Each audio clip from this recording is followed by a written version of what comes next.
welcome back to the Call to Unite.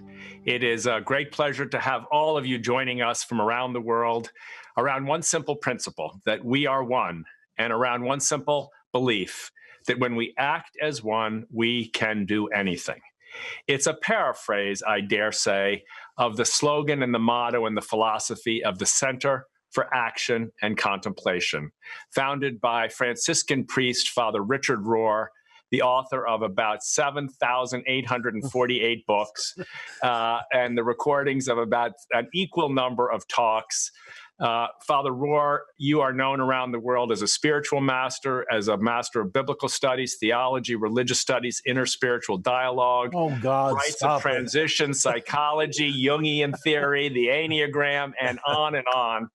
We are so honored to have you to teach us today from your point of view about this moment which you have been teaching your whole life. You have called it non-dual consciousness. We call it unitive or uniting consciousness. What does the tradition teach us now? What do our great traditions teach us now about this moment and how we can pivot towards a more united future? Wow, thank you for trusting me with such a question. I'll just contribute my little bit. And what I thought I'd do, which I know is unusual for a Catholic, but is to bring a little scriptural wisdom to the whole thing. You know, there's two genres or forms of biblical literature that are almost always confused. One is called prophetic, and one is called apocalyptic. Now, I want to take just a very few minutes to describe what we mean by the apocalyptic and why what we're going through right now is an apocalyptic event, not a prophetic, really. So what apocalyptic means, you've been told, I'm sure, is to unveil, to pull back the veil. We've often translated it like the book of the Apocalypse. We translate it Revelation, to reveal the stark underbelly of reality. So it uses hyperbolic images, exaggerated stars falling from the sky, the moon turning to blood. It's always, well, the closest thing, it would be contemporary science fiction, or even better, think of a couple Steven Spielberg movies like Close Encounters of the Third Kind, or U2, where suddenly you're placed in an utterly different world where what you called normal doesn't apply anymore. It doesn't work anymore. It's meant to shock you out of what you take as normal, so you'll be ready to redefine normal. It just perfectly applies to this event, perhaps more than anything in our lifetime. You know, even the two world wars were largely associated with the Northern Hemisphere and the white world. But this truly is global. And we're, like has been said 1,000 times on TV, we're all in this together. And it's something that we can't deny, run from, avoid. This is, and hear the word rightly, it's meant to shock. This is an apocalypse happening to us in our lifetime that's leaving us utterly out of control, and we're grasping to retake control. And I hope we can. But I think we're all reminded that we can't take control totally. Now, there's a giveaway in all of the three apocalyptic sections of the three synoptic gospels. In Matthew 24, hidden there in the middle of the stars falling from the sky and everything, it says, all this is only the beginning of the birth pangs. That's very telling. The beginning of the birth pangs.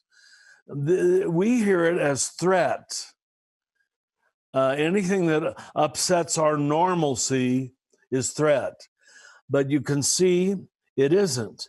In Luke's gospel, Luke 21, he puts right in the middle, your endurance will win you your souls. Again, such a telling line. At the end of in Mark 13, apocalyptic section,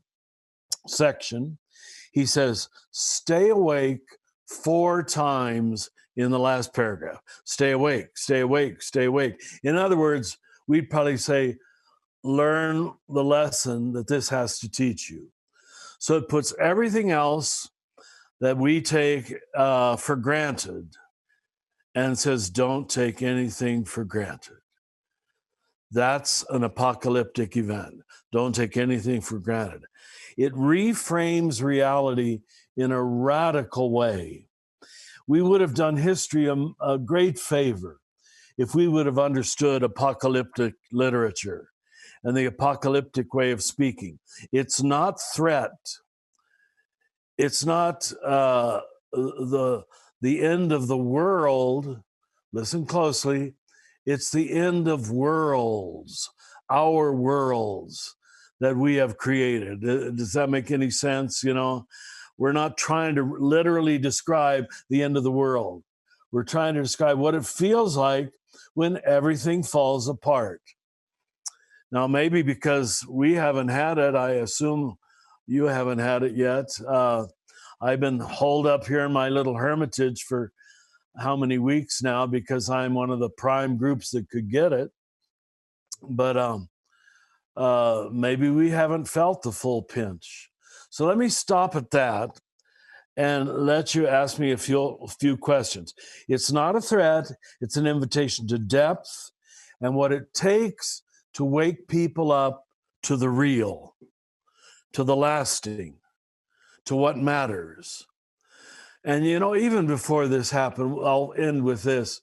We were talking here at the center about pre-doom spirituality. Honestly, that's the word I was using, we were using. Looking at the state of the planet, the state of our politics, the state of simply human relations, it looked like, as many authors have been using the word, we were on the edge of collapse. And then this happens, this pandemic. So nothing softer than apocalyptic event is appropriate, but it's only for those who are ready to hear and to see it, to, okay, pull back, what's real, what's not real, what lasts, what doesn't last. And I keep saying one more thing, but this is the last thing. The wonderful thing, if I can dare to say that about this tragic event, is that it has a reciprocity to it. That I keep holed up here, yeah, I guess to protect my health, but equally to keep me from giving anything to you. That's a great lesson, huh? That we're protecting the other. It's not just a lesson in self-preservation. It's a lesson in other preservation and protection, which we'd call love. So there's so many good lessons to be drawn from this. And I don't mean by that to take this lightly for those who are suffering so deeply. But that's what apocalyptic was meant to do. It was meant to lead us into birth pangs that is always newness. And we certainly need a new normal. What we were living the last few years is, if this is normal, I think a lot of people went off the boat, you know, with good reason. So history, reality, I don't use the word God lightly. God is reality with a face. And a Christian, at least, is supposed to believe it's with a loving face. So this loving face is saying, I'm going to help you rearrange reality and help you not take for granted what you shouldn't take for granted. let's use that as a starter. Does that help? Richard, that it feels like so much more than a starter for all of us to continue to ponder, reflect on, and practice. But I wonder quickly if, for those of us who are hearing this powerful reflection that you're giving us, that an apocalypse is not the end of the world. It's not about judgment, but rather a loving revelation of what already was true. That's right. That's right. Of the eternal patterns of Yeah. reality. Yeah. Everything passes away.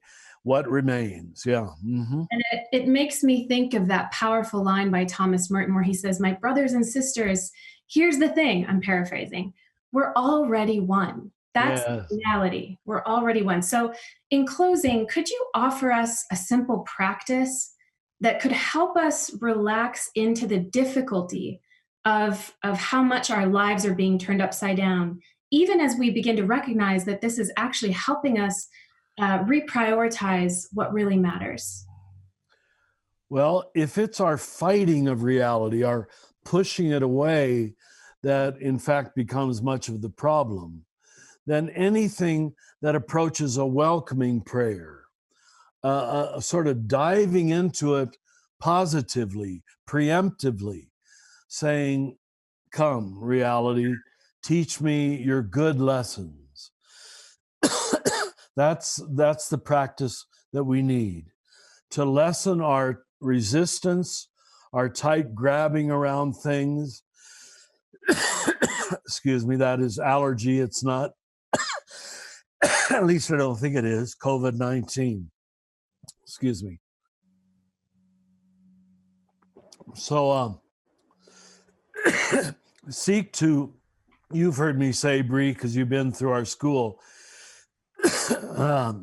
you have to pray as long as it takes to get to yes, yes, yes.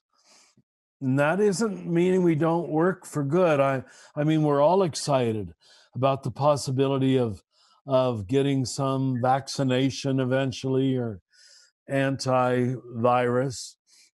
But before we can get there, we have to offer reality a deep yes. Only then can its lessons come through to you. So now we emphasize silence, but I think any school that emphasizes surrender, I mean, the word Islam means surrender. This is all over the place. But every generation has to have an apocalypse to reveal that that's true. Well, Richard, you've given us such a profound image. And as any woman who has given birth can attest to, The birth pains. what you were describing earlier, the process of giving birth is scary, painful, and it's a sort of difficult process to go through, obviously. But it also yields new life and new opportunity and new hope. So we carry your words with us and we carry your invitation to consider how a new possibility is being revealed, even in the midst of all this grief and suffering, that we might actually discover our inherent unity and oneness. So thank you so much. Wow, thank you for hearing it that way. Thank you. Thank you, Tim, for having me. Wonderful. God bless you all.